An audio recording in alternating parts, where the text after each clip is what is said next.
siang semuanya.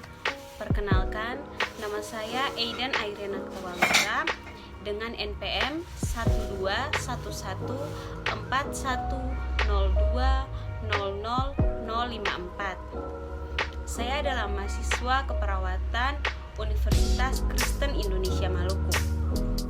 Sistem indera manusia. Sistem indera manusia adalah bagian dari sistem saraf yang berfungsi untuk proses informasi indera. Di dalam sistem indera terdapat reseptor indera, jalur saraf, dan bagian dari otak ikut serta dalam tanggapan indera. Umumnya, sistem indera yang dikenal adalah penglihatan, penciuman, pendengaran, pengecapan, dan peraba. Sistem indera pertama ialah sistem indera penglihatan. Mata adalah organ penglihatan yang mendeteksi cahaya.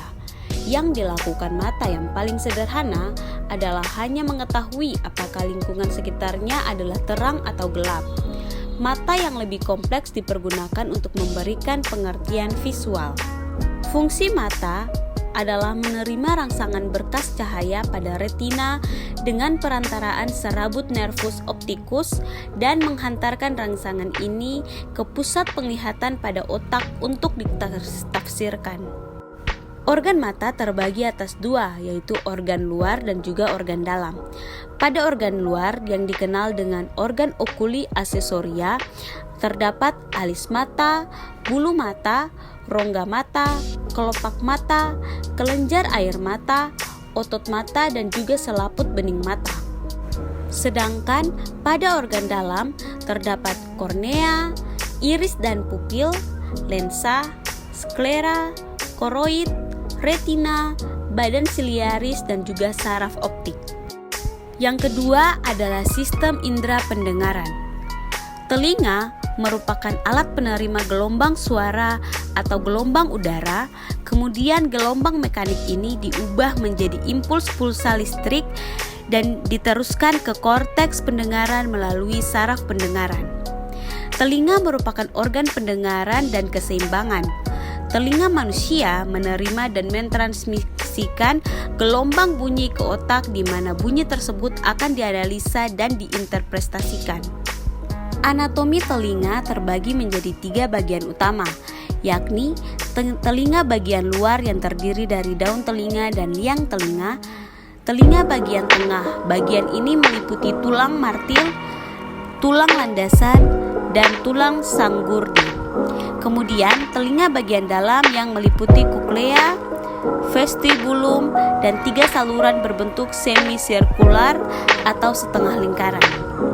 Sebagai organ pendengaran, telinga memiliki fungsi menangkap dan mengubah bunyi berupa energi mekanis menjadi energi elektris secara efisien dan diteruskan ke otak untuk disadari dan dimengerti.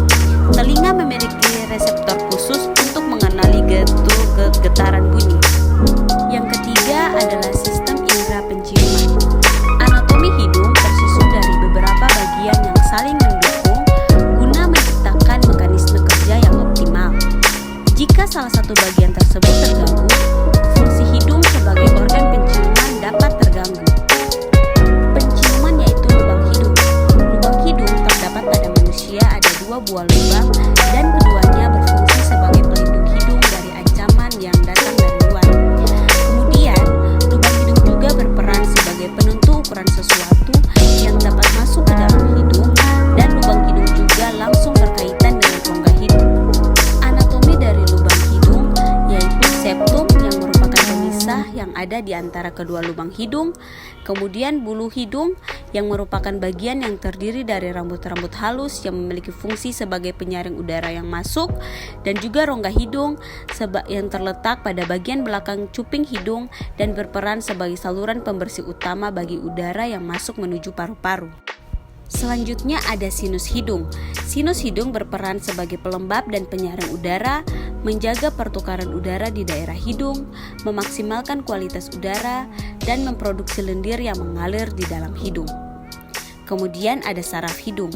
Saraf hidung yang disebut juga dengan olfaktori merupakan salah satu dari bagian saraf kranial yang berhubungan langsung dengan otak. Kemudian ada tulang rawan hidung. Tulang rawan hidung merupakan tulang yang membentuk hidung itu sendiri. Selanjutnya, ada tulang saluran hidung atau nasofaring. Bagian ini merupakan bagian yang sangat penting dalam siklus sistem pernapasan tubuh manusia karena bagian ini merupakan bagian penghubung antara hidung dengan tenggorokan. Yang keempat adalah sistem indera pengecap. Lidah adalah organ yang terdiri dari otot dan dilapisi oleh jaringan lembab berwarna merah muda, yaitu mukosa. Di permukaan lidah terdapat struktur seperti rambut halus bernama papila. Papila ini yang membentuk lidah terasa sedikit kasar saat disentuh.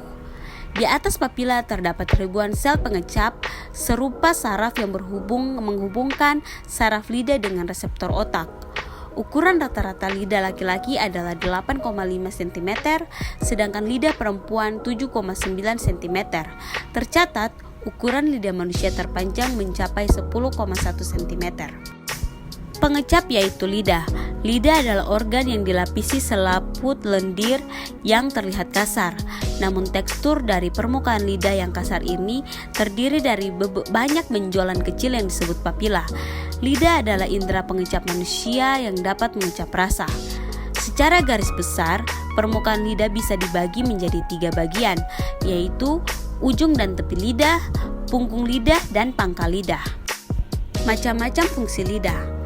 Lidah berfungsi sebagai alat pengecap, membantu berkomunikasi, membantu mengunyah makanan, membantu menelan, membantu mengusap, dan juga membantu menyentuh, serta melindungi mulut dari kuman.